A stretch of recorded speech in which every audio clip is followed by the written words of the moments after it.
السلام علیکم ورحمۃ اللہ وبرکاتہ۔ مغربی اتر پردیش کے سہارنپور علاقے میں مدرسہ امینیہ کے استاذ اور دہلی کے امام و خطیب مولانا صداقت کے ساتھ مار پیٹ کا معاملہ پیش آیا ہے۔ اطلاع کے مطابق ان کی کار کسی ٹیمپو سے ٹکرائی تھی۔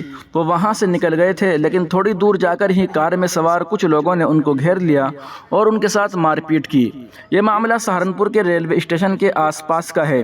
واضح ہو کہ مولانا صداقت جمعیت علماء میں کام کرنے والے مولانا محمد سالم کے بھانجے ہیں۔ سہارنپور کے گاؤں تاشی پور کے رہنے والے ہیں۔ چلکانہ کے علماء نے پولیس کارروائی کی بات کی ہے۔ پولیس کارروائی کس نوعیت کی ہوئی ہے، اس کی ہمیں درست معلومات نہیں ہے۔ دوسری اہم خبر پر آگے بڑھنے سے پہلے آپ سے درخواست ہے کہ ویڈیو کے نیچے جوائن والے آپشن پر کلک کر کے اس چینل کو سپورٹ ضرور کیجیے گا۔ میوات کے نو علاقے میں انٹرنیٹ بند کر دیا گیا ہے۔ اطلاع کے مطابق نو میں برج منڈل یاترا نکلنی ہے، جس کے لیے 2000 پولیس والے تعینات کیے گئے ہیں۔ ذہن نشین رہے کہ سال گزشتہ اسی برج منڈل یاترا کے دوران نو میں بڑا فساد ہو گیا تھا، جس میں کئی جانوں کا اتلاف ہو گیا تھا اور ہزاروں لاکھوں روپے کا نقصان ہو گیا تھا۔ اسی کے مد نظر اس بار سرکار نے وہاں بڑا حفاظتی انتظام کیا ہے۔ عبد الرحیم کی دکھ بھری کہانی، مرتے دم تک کہتا رہا ہندوستانی، سپریم کورٹ کا آیا یہ فیصلہ۔ انگریزی میں ایک کہاوت ہے، justice delayed is justice denied, یعنی دیر سے ملا نیائے انیائے جیسا ہے۔ آسام کے رہنے والے رحیم علی کے پریوار کے لیے یہ کہاوت دل میں ٹیس جیسی ثابت ہوئی۔ دراصل سپریم کورٹ نے پچھلے ہفتے ایک ایتہاسک فیصلے میں رحیم علی کو بھارتی ناگرک گھوشت کر دیا۔ رحیم علی کو فورنرز ٹریبیونل ودیشی نیادھیکرن نے ودیشی ناگرک قرار دیا تھا، جس کے بعد 12 سال تک وہ کورٹ کے چکر کاٹتے رہے۔ اب اسے وڈمبنا ہی کہا جائے گا کہ اس فیصلے سے قریب 2.5 سال پہلے ہی علی کی اویدھ بنگلہ دیشی اپرواسی کا تمغہ لیے موت ہو چکی تھی، حالانکہ سپریم کورٹ میں ان کے معاملے کی سنوائی چلتی رہی۔ انگریزی اخبار انڈین ایکسپریس میں چھپی رپورٹ کے مطابق آسام کے نلباڑی ضلع کے کاشم پور گاؤں میں رہنے والے رحیم علی کی 28 دسمبر 2021 کو 58 سال کی عمر میں موت ہو گئی۔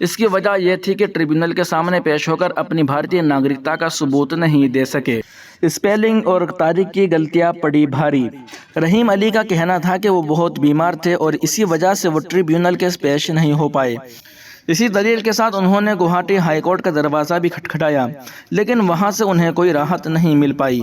رحیم نے پھر نیائے کی آخری آس میں سپریم کورٹ میں گہار لگائی، جس نے 2017 میں ودیشی ٹریبیونل کو پھر سے طے کرنے کا نردیش دیا کہ وہ ودیشی ہیں یا نہیں۔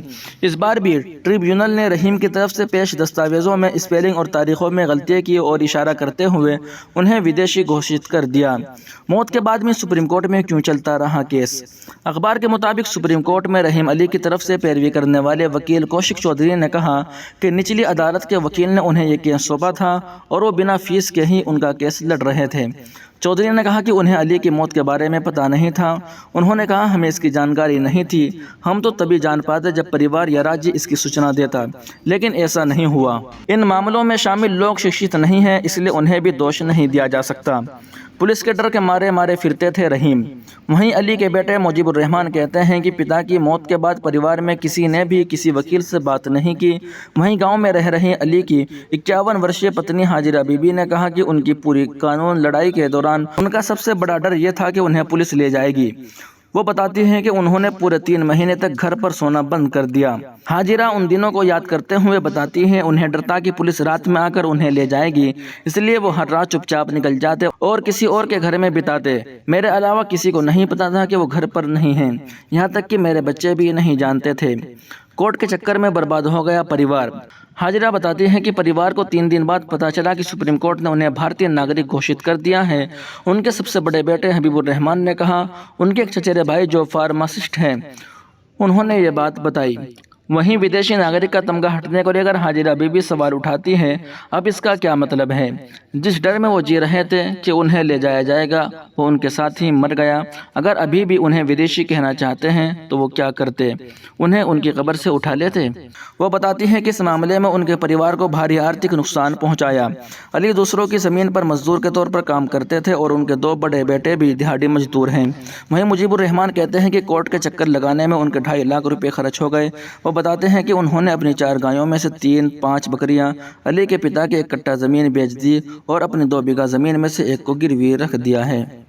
ناظرین و سامعین، اس اہم رپورٹ کو آپ سن اور دیکھ رہے تھے محسن اسلام یوٹیوب چینل پر۔